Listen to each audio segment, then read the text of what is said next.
Hi, everyone. My name's Sam Mooneyham. I'm the Director of Student Teaching at Converse University, and I would like to share with you a description of our Fall 2025 Student Teaching Handbook, which you will receive a copy of via email. There will be a copy of it available in several other places as well. For example, our student teaching website, as well as our Canvas course page for student teaching. But you might not know that initially, and so I am going to be sharing this with you through email. I will also be sending this link to mentor teachers as well as your university supervisor so that they can have access to the information that pertains directly to them as well as what pertains to you so that they can offer you the best possible support during this 60-day placement on which you are about to embark. Now, I know that you are fully capable of reading our handbook, and there are some parts that I will spend less time on than others because of that reason. I know that you can take a look at those sections yourself, but for the most part, it's all important information, and it's something that you should keep as nearby to you as possible. Maybe even consider printing out a copy of it to make reference to during your 60-day placement, because this is a very important final step in your teacher preparation program.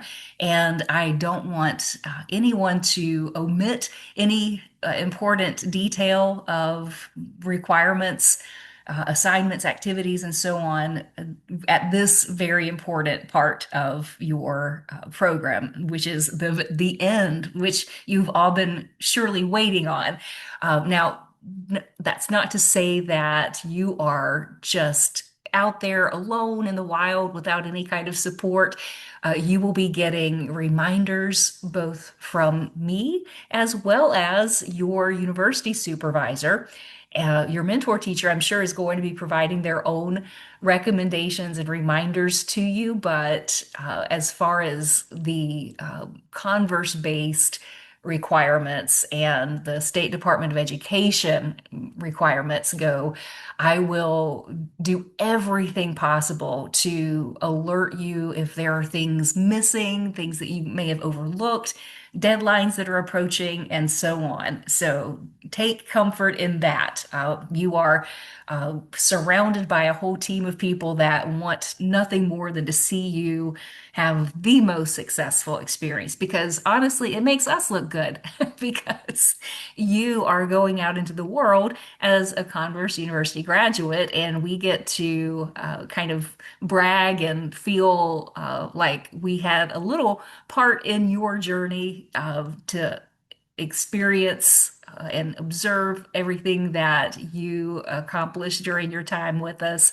So we want to do, even if just in our own best interest, we want to do all possible to make you feel like this is a good experience.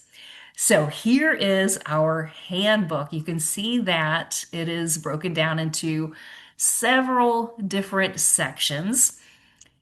The syllabus, which is the first part, this probably looks familiar to you. It has the same kind of course description and objectives that I imagine each of your courses at Converse has included. You can see my office number, my email address is there, and in my signature block, in my email, you can see my cell phone number, and feel free to text, call with your questions. And it is fine to text or call at at odd times, because you might have a situation prior to a school day and you need to get in touch, or maybe there's a question you have on a Saturday afternoon, and I encourage you to reach out when you do have questions. So I am scrolling down a bit because I know that this is a part that you can read through on your own. And also really pay attention to the sections that might benefit you, such as academic accommodations. The honor code is something that we take very seriously. Title IX statement, the Writing Center, which I can't praise that highly enough. That is free expert advice. So why wouldn't you take advantage of that? That is such a wonderful resource. The Center for Academic Excellence, um, writing intensive components. I will linger on this to say that the student teaching experience has several requirements in which teacher candidates submit multiple drafts of their work. These requirements become a part of the digital portfolio teacher candidates maintain and update throughout their student teaching experience. This is on student learning and licensure. So if you're wondering, what is this digital portfolio that you keep? It's all the assignments that and activities that forms that you are submitting to student learning and licensure. Your portfolio, it's based on Expanded Adept, the South Carolina Teaching Standards 4.0, which there's a separate video on that. And with any questions you have, I am definitely eager to talk with you about those, as are your mentor teacher and university supervisors. They are experts at breaking down, explaining the adept evaluation rubric. The student learning objective, which some people call the SLO and others call the SLO, I don't think there is a wrong way to pronounce it. It is a research project through which teacher candidates measure their impact on student learning. Teacher candidates develop sections of the SLO and submit the drafts electronically to their university supervisor for feedback. The sections include reflections on contextual factors, analysis of student learning, a 2-week unit plan, and instruction. The digital submissions are completed via the Converse electronic system powered by Student Learning and Licensure. So you will be sharing drafts of your SLO sections with your university supervisor, and they're going to be providing feedback. And if your mentor teacher is able to also provide some feedback, they're going to be crucial in the development of your SLO. But if they are willing also to provide another set of eyes for your sections, then I say the more help, the better. The final submission of the completed SLO will be located in student learning and licensure. Teacher candidates also write reflections on 2 summative observed lessons by their university supervisor. They substantiate how instructional methods are research-based, their instructional delivery effectiveness, and how they might apply lessons from these experiences to future lessons. Attendance policy, this final field experience that you are about to jump into, is a full-time job. It's full-time student teaching under the guidance of a mentor teacher and a university supervisor in a public school for a minimum of 60 days. Candidates are to adhere to the calendar of the individual school and school district. No more than 3 absences are allowed, and those still must be made up to um, add up to your 60-day requirement. Absences are reserved for illness or approved professional activities, family emergencies, something that is absolutely unavoidable, and in which cases, of course, you do what is best in that situation. If a student teacher must be absent, they are required to notify their mentor teacher, university supervisor, and the director of student teaching, and that's me. If an absence occurs during the time they are responsible for instruction, they are required to provide lesson plans. During student teaching, candidates must adhere to the daily schedule of the mentor teachers, like bus duty, faculty meetings, parent conferences, extracurricular activities, in-service activities, rehearsals. Assignments of candidates are not to include activities or duties for which a mentor teacher receives an additional stipend. So, if your mentor teacher is also the golf coach, you don't need to attend those practices unless you want to. Anything that your mentor teacher receives additional payment for does not need to be included in your daily activities unless you wish. Course assignments and requirements. Here's a list of the items that you need to provide, submit to Canvas. So these assignments are found, or folders, submission folders rather, are found on our Canvas page. Then there are items that need to be completed in or submitted to student learning and licensure. And if you take a look at your student learning and licensure page, and if you happen to see that there are assessments, assignments that begin with a C or an ST or a US or an M, those include multiple people. So US, the prefix US, is the university supervisor. M denotes assessments that your mentor teacher will complete. If it is, let's take a look at the first one, C1/ST1, the disposition self-assessment. When you see something like this, it indicates that this is something that clinical students complete as well as student teachers. However, as we get down to like number four, ST4, these are assessments that only student teachers are completing. Clinical students are not responsible for completing and submitting these. The SLO, you'll notice that it does have a prefix of US, and I've indicated that it's assessed by your university supervisor, but it's submitted by student teachers. So this one could be a little tricky. So if you get to the point where you are trying to upload your SLO and you're not sure where you need to submit it, I'm happy to just refresh your memory because you're going to have a whole lot of things that you're trying to remember during this busy semester. Teacher candidates who are completing student teaching in special education or the deaf and hard of hearing program should complete and submit to student learning and licensure the following assessments.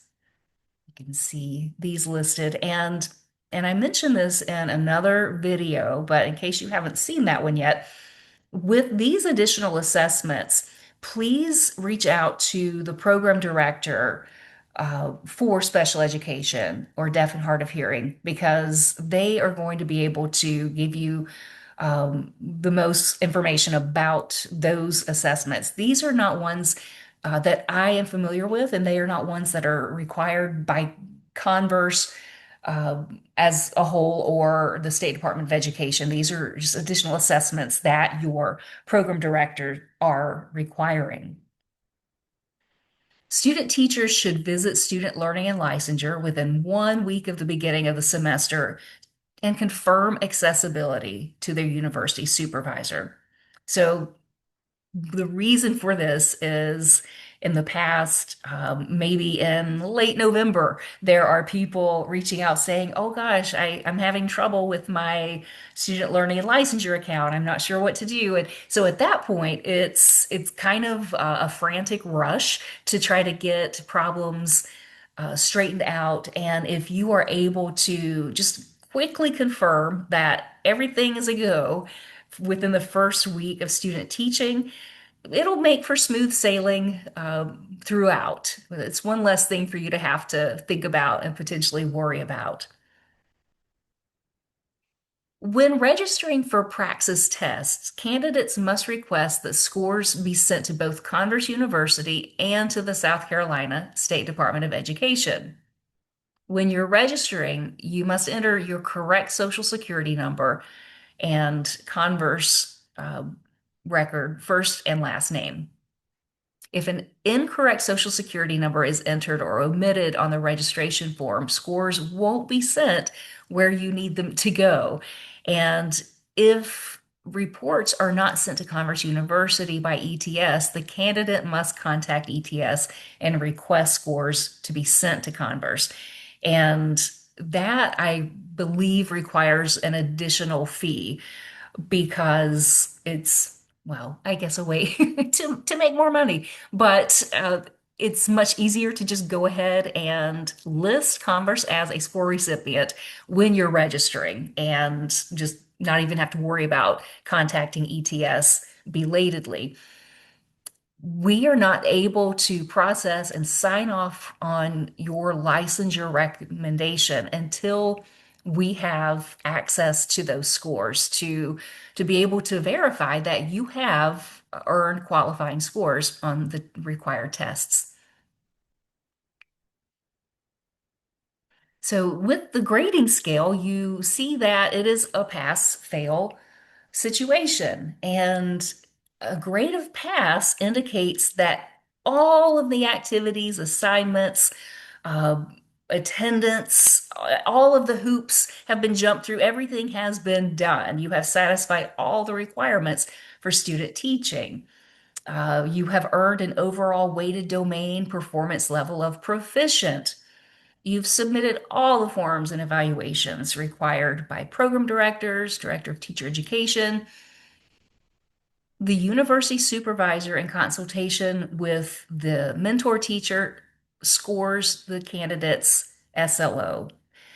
These scores are submitted to the director of student teaching, and a final grade of fail indicates that a problem existed to the extent that the student teacher did not meet requirements for student teaching. Student teachers must follow stated university policies in the case of a grade dispute. So that might sound kind of daunting or intimidating. And every single semester, student teachers will come to their capstone presentation feeling some apprehension. They state things such as, "Oh, I'm so worried that I've gotten to this point and I might fail." And I will say this until there are no words left, that we will not let you get to that point if there's the potential that you could fail. And that point, by that point, I mean your capstone presentation. So that is to say that if you are student teaching and something happens, something so egregious that the school, the district, your mentor teacher requests that you be removed, that is something outside of our control and purview. So if something happens, I can't even think of a situation because I don't want to jinx anything and create that very situation. But if something just really outrageous happens within 3 weeks of you finishing student teaching and you have done everything up to that point, but your cooperating school, your mentor teacher, they say you need to be removed, then that is unfortunately what is going to happen. Now, that is something that we're going to talk about in so much length when we see one another at the orientation. And we are going to do everything possible to make sure that you know exactly what is expected of you throughout this time so that this kind of situation does not happen. But in just the normal course of events, we will be checking in with you, reminding you of things that need to be turned in, uh, checking over your SLO, doing everything that we can to make sure that you are going to have no trouble whatsoever earning that grade of pass for student teaching. Professionalism in student teaching. We are, again, going to spend a great deal of time on this at our orientation, but I encourage you to take a look at this section. It is, I believe, the most important one. And I say it is the most important one because it is the domain with which there has been the most challenge. I would say that if a student teacher is not going to be successful in every single case that I've been a part of, it has been due to this professionalism domain, something about um, their choices, their behaviors, their lack of doing something, incomplete um, completion of assignments, or just some aspect of professionalism. That is what has really tripped them up. And so we want to get ahead of that and make sure that there are no obstacles in your way, that you're just going to sail right through this. Now, there is a list of due dates and events that I would encourage you to go ahead and mark your calendars, whatever kind of calendar you keep. I like a paper copy so that I can just see it at any time, which I know you can do that with a digital calendar too, but I just like that better. And if you prefer a digital calendar to mark up, then do that too, please. So you can see that our orientation is the first event. It's going to occur the first day of the semester, which is August 25th. And you can see that we're going to be in the Barnett Room of Montgomery Student Center, and orientation is from 1 to 4:30. And this is not the same time frame from past semesters. And the reason for that is that there is now a repository of videos that you will need to watch prior to orientation. And it's just going to shorten the day. It's an exhausting day, and it's just so much information all at once. And inhumanly possible to remember everything from that day. And so I wanted to create um, some video bank that you could refer to if you had some questions, even after orientation ends. And you can just pull up one of the videos and go through it, refresh your memory. And as always, reach out to me if you still didn't get the answer to your question.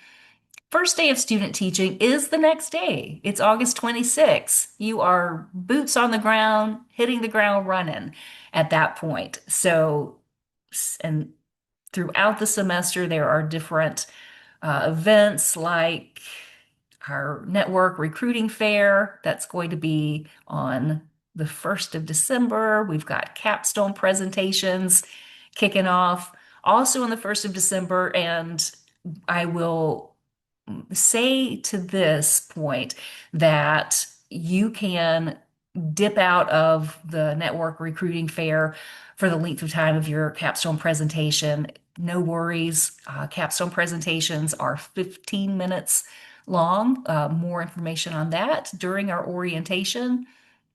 You'll see that the final day for everything to be turned in is Friday, December 5th. Here is a link to our Converse student teaching website. It has so much great information on it, and I recommend that you bookmark that as well.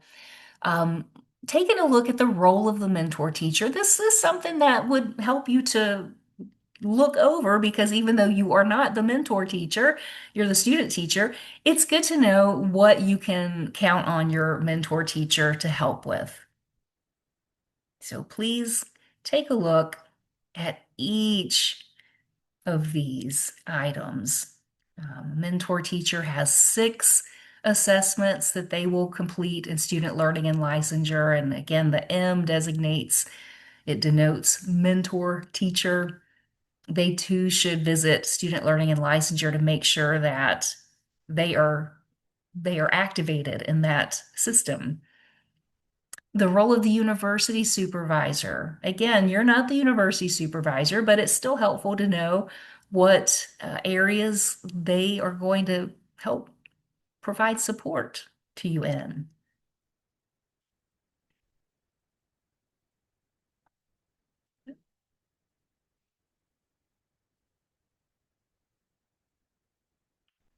There's a list of activities for the university supervisor, and because it also includes you, I would recommend reading over this. It gives you an idea of what occurs during weeks 1 and 2, 3 and 4. Um, you can see that there's um, a conversation about when you will be assuming control of the classes, and that's going to be really within the mentor teacher, you and your university supervisors realm of knowledge. Your mentor teacher, y'all are going to know which classes and when can be released over to you, and also at the end of your student teaching, how they are going to be released back to the mentor teacher.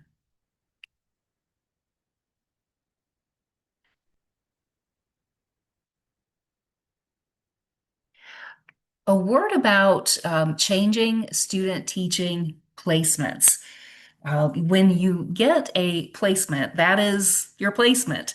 And there have been situations where a mentor teacher got very, very sick and was not able to continue teaching, much less provide support as a mentor teacher. And so, in that case, absolutely, there was a switch that occurred. There needed to be a change due to circumstances beyond anybody's prior knowledge or control. Student teaching placement changes do not occur if you feel like there's just a little um, personality quirk that is very difficult to work with. Uh, I can't think of any situation where a change will need to occur except in the most extreme of cases. And a change of placement must be initiated by the school or district in these extreme circumstances. Teacher candidates, student teachers will be removed from their field placements upon the request of the cooperating school district, mentor teacher, based on deficiencies in any of the areas below: effective teaching, classroom management, content knowledge, oral and written communication skills, or ethical and professional behavior. In rare cases like this, the student's case goes before a teacher education committee, and an intervention or determination will be provided on a case by case basis. Very often, a mentor teacher will express a concern over some behavior that they are observing in a student teacher.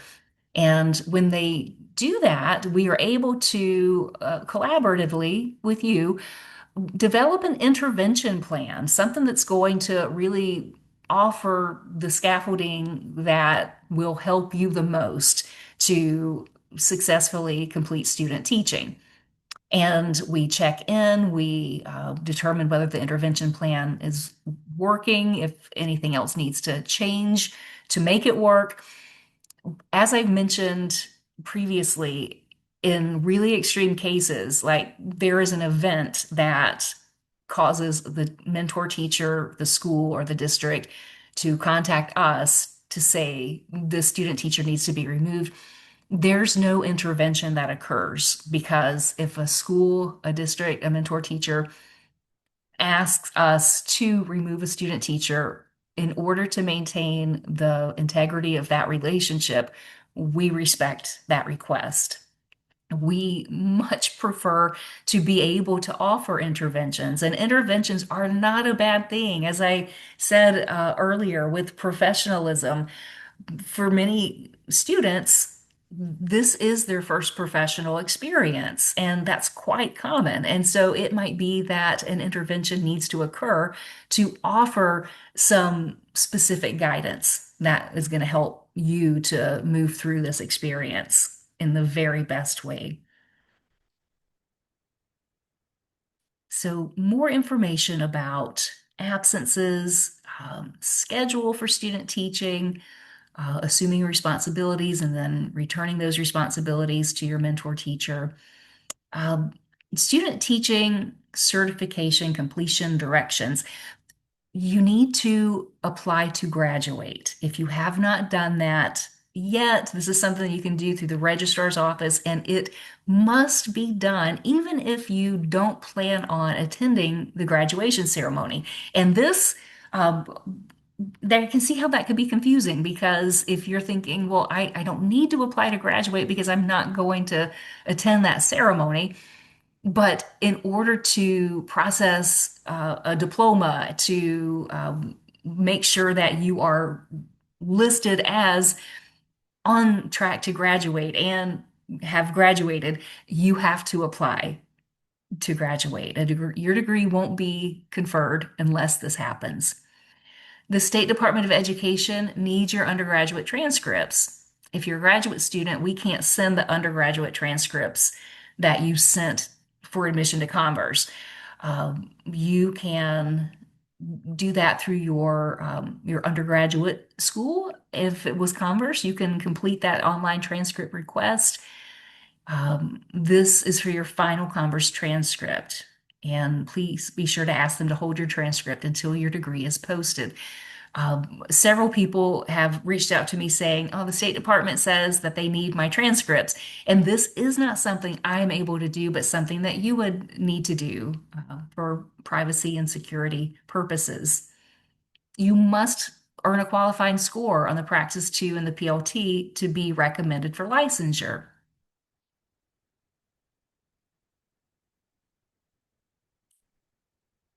Finally, here is another visual of the ADEPT South Carolina Teaching Standards 4.0. You will be seeing this so very much in your teaching life, especially in the first couple of years of your teaching life. But it's nice to just have a quick reference guide to it here as well. That is the student teaching handbook, and I hope that that provided a little bit of clarity to you for things that are going to be happening and things that are expected of all of us, not just you, but everybody who is working with you toward your successful 60-day student teaching placement. I look forward to seeing you all at orientation, and I hope that you will reach out with any questions that you have before or after that time. I am very happy to help always.